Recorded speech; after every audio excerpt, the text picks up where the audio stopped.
are making direct eye contact with him until he is comfortable enough to let me get in front of him. It is personal. Haha, Jaiden's buying another Miku figure, but outside of that, stay till the end of the video. Sozialer Endzug. Ich wünsche euch viel Spaß. One last thing. Don't forget to like and subscribe to this channel. Hallo Leute, mein Name ist Sozialer Endzug und damit herzlich willkommen zu einer Jaiden Animation Reaktion hier im VR-Chat-Kino oder in dem Fall einmal ins Haus zu My Experiences Living in Los Angeles von Jaiden Animations. Ja, ich nehme das ein paar Stunden vor dem Release auf. Let's go! Jaiden macht ja immer coole Storytimes. Mal gucken, was diesmal kommt. 9 years ago, James and I talked about what it was like living in our home state, Arizona. I honestly don't remember most of what we said in that video. I tried to rewatch it as a refresher and maybe a little trip down memory lane, but turns out after 5 seconds I'd rather be guillotined. No. Eyes on me. You clicked on this video. You're staying on this video. No funny ideas, alright? The other day I was trying to buy a plain black shirt that was locked up behind those stupid box lockers. So I had to ring an employee. Okay. For a single shirt. A few minutes later, someone came by. Alright, what can I... Oh my gosh. Are you Jaiden Animations? Yeah. No way. I love your videos. Can I get a photo? Yeah. Thanks so much. I didn't expect to see you here. Are you visiting? Oh, no, I live here. You're not in Arizona anymore? And that's when it dawned on me, there is a giant portion of my audience who will not get updated on some parts of my life if I don't explicitly say it in one of my animations. Also, the guy left without unlocking the box, so I had to wait another 5 minutes for him to come back and get the shirt. So yeah, to anyone who didn't get the memo, I've been in California for the past 6.5 years, specifically Los Angeles. I honestly can't believe it's been that long already, because that means for the past 6.5 years, I've been doing nothing but complaining about it the entire time. I believe in the compliment sandwich system, though. Not everything about moving to California has been bad. For example, the weather is great. It's always sunny, which, you know, Arizona is too, but like, in a bad way. Ja, das war schlimm die letzte Woche, so viel Hitze. And dies degrees like back home. It's vacation weather all the time. I like that part. Jetzt ist es schön angenehm. The drivers here are assholes. Arizona isn't all sunshine and rainbows in the driving department either. When I was learning to drive as a teenager, my mom told me to never honk at people no matter what because there's a chance they'll just shoot me. But because of the sheer volume of people on California roads all the time, it is a completely different beast. And every single one of them is driving to go kick babies because they hate their fellow man. Compassion does not exist on the California freeway. And by that, I mean blinkers. You know, the very helpful and necessary communication tool that tells people you'd kindly like to move into the lane. It's a sign of weakness here. If you even think about turning your blinker on, every single car in your vicinity will speed up and refuse to let you merge because they cannot handle the idea of a different car being in front of them. How can they get to their destination faster if a car that was in front of them in a different lane suddenly shifts to the side 12 feet? People will go out of their way to merge into the lane just to speed past you and spit on your windshield. When I turn my blinker on, which I still do because I refuse to let this barbaric driving culture corrupt me, a car will speed up and then merge in front of me. If you need to be in my lane and I need to be in yours, we literally have to stay at our same speeds and shift. It's simple. There's no point in you blocking my merge just to merge into my lane anyway. Oh my god, it pisses me off so much. They do it all the time. If I had no money and got $1 every single time someone took advantage of my blinker, I'd have enough money to move out of this godforsaken state. One time I turned my blinker on, checked my blind spot, and in the amount of time it took for me to look back at the road and start merging, a car way behind me had sped up so fast that my car's auto detection had to cut my merge off so I wouldn't hit them. And then that car honked at me! I will kill us both. Alright, the drivers suck, but at least least I'm only going a few miles.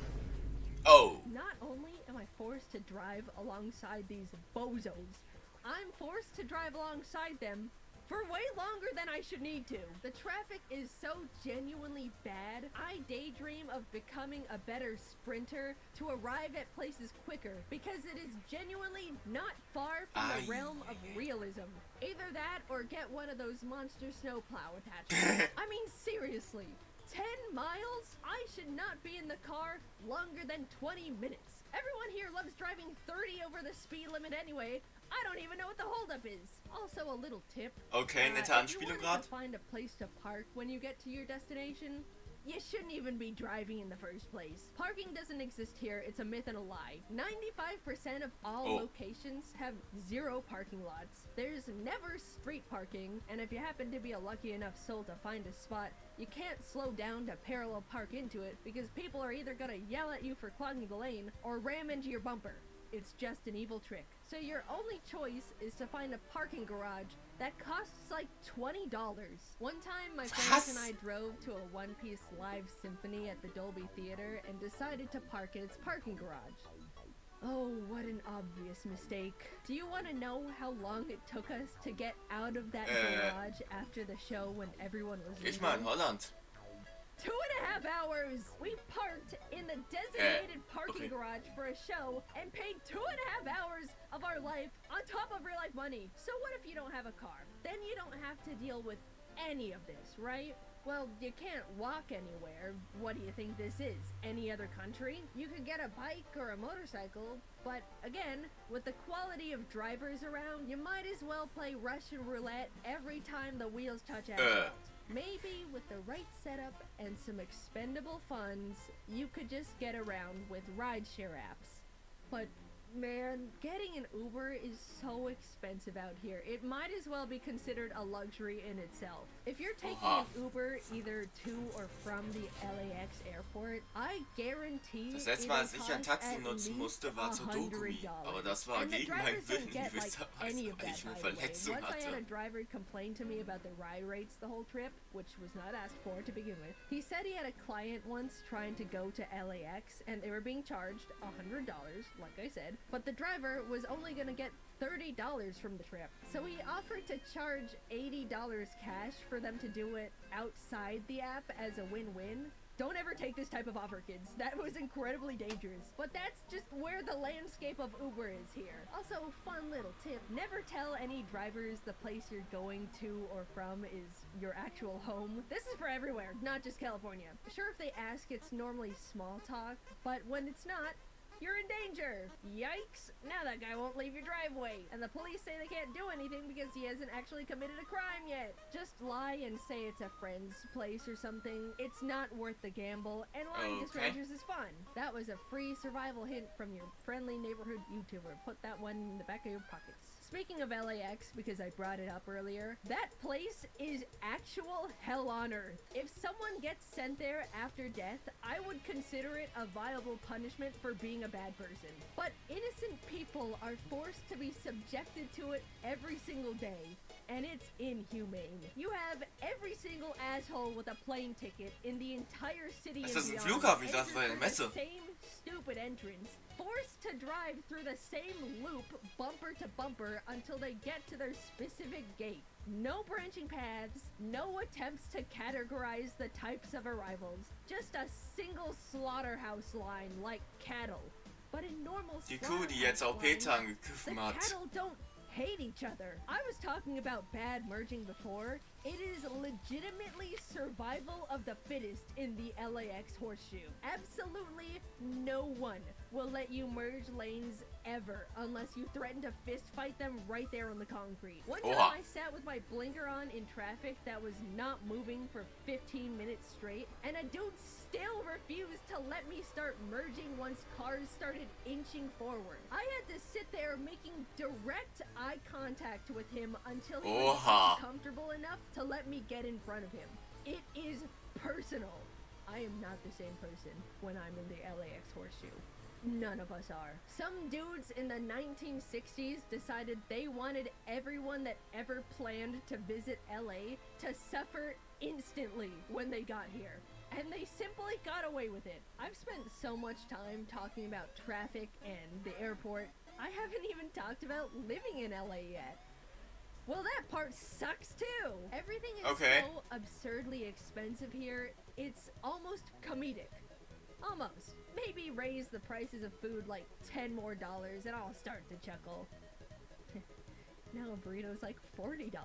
I haven't even had food out here that's blown my mind. Sure, it's not bad, but when eating out can get this expensive, I expect something more to write home about. There are some really fancy restaurants around, but I shouldn't have to spend even more money to eat a meal that makes me go, wow, I will remember this. It's become a common pastime for some people to pull up Zillow and look at all the really crazy expensive multi-million-dollar mansions, fantasizing about what they would do if they were to live in the craziest of homes. But the equivalent of that for me and my friends here is to look at normal homes that are just not in California.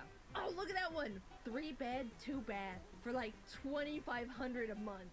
That's insane. Here, the same thing can go upwards of $7,000. Now, don't get me wrong. I'm very lucky and fortunate enough to not have to worry about finances as much. I can afford to live in a more expensive place here. It's not gonna break my bank. But at the same time, I'd like to still be relatively smart with money. Sure, I tend to splurge on plushies and trinkets. Haha, Jaiden's buying another Miku figure. But outside of that stuff, I'm really not spending money on anything else. I'm not into luxury cars or clothes or any of that type of culture. It's trinkets, plushes, and admittedly a little too much DoorDash. But I have a job that I can perform literally anywhere in the entire world. And I'm sitting here wasting extra costs on living in one of the most expensive cities in America. It feels bad. And I don't know if you picked up on it yet, but I don't even really like it here all that much. So why? Why do I choose to burn extra money just to exist in LA? The single reason is all of my friends are here, and I'd happily shovel extra funds into a giant furnace to be near them because that's what makes a place feel like a true home. But all of my friends are also content creators that can work anywhere too, and if we all just banded together and decided to move somewhere else, that would sure be swell. Unfortunately, it takes a lot of time, coordination, and resources to try and figure out an entirely new place to move a giant friend group of people. So we've essentially soft-locked ourselves here until we can all agree it's time to get out of here. I'll give LA some credit. The main thing that makes it great is the fact that everything is always happening here. There's always some sort of fun event going on. Concerts, tours, random pop-ups. I went to a live screening of the season 2 finale of Severance where the cast got to talk about it afterwards, and that was one of the coolest experiences of my life so far. You name it, it is happening in California. Truly, you will never be bored here if you're always looking for something to do, and I recognize that is incredibly valuable. But at the same time, it means there's always tourists visiting, and Los Angeles is a very disgusting city for tourists to visit. It smells like pee all the time. The tourist trap areas are so trashy. There's constant crowds everywhere you go. When it rains, the pee smells even worse. Every once in a while, I need to go into the city for some reason or another, and those are bad days. Also, if you want to see all these cool things, you don't have to live in California to begin with. In fact, living here only desensitizes me to all the awesome stuff constantly around. Back when I first moved, I was really close to Disneyland, and for the entire 2 years I spent over there, I only went to the alleged happiest place on earth a single time because of a friend's birthday. That's more of a personal experience though. I know plenty of people who have yearly passes to Disney or Universal who go to them all the time. But for me, I always just think, I can go there anytime, so maybe later. and then later is multiple years. I consider it a privilege to be able to live in LA. It's expensive, a lot of people dream of coming here and making it big, and if you can afford it, you can definitely live luxuriously. But I am just really not built Von for allen that. die I Vtuber-Musik grew up gerade in im a tiny Hintergrund. desert town with like no people in it, and Von prefer der to be Main-Lobby. holed up in Die my erkenne ich house sofort. Ich habe das 90% of Spiel the zu sehr time gesuchtet. watching YouTube until my brain is mush. However, However, as much as I want to gestern. uproot everything again to live somewhere else less expensive and more compatible with my preferred lifestyle, I do think LA is a good place for me to be right now. Both the YouTube and animation industry are here. I don't need to travel for most of the events I get invited to, and content creators are always visiting for something or another, so I get to meet a lot of fellow das creative dort? friends. I can't say anywhere jeden Fall else war in einer the Mr. world Beast, can offer glaub all ich. these benefits that specifically apply to me right now, and it's also just a lot of fun. I might not exactly like it, but LA is my home for at least the next few years, and I do get to have a lot of fun here with my friends. It's a toxic relationship, I suppose, but I'm sure in a decade when I'm somewhere else and reminiscing on the past, I'll have very fond memories of it all. So I can complain all I want while I'm here, but deep down I know California has been such a huge part of the most defining years of my life, and I'll hold a very special place for it in my heart for a long time. LAX and the drivers are just excluded from it though. I'll hate those parts forever. I posted a Alles little klar, video, but geplant. if you missed it, we're selling Tostada merch for the first time ever because everyone begged and pleaded for it. Please go check it all out. I think everything turned out so silly and good, and she's only available until September 7th. And here's a picture of her for the people who stayed till the end of the video. Okay, bye-bye. Okay, was war das für eine Kamera? Tja, jedes Land hat seine Vor- und Nachteile.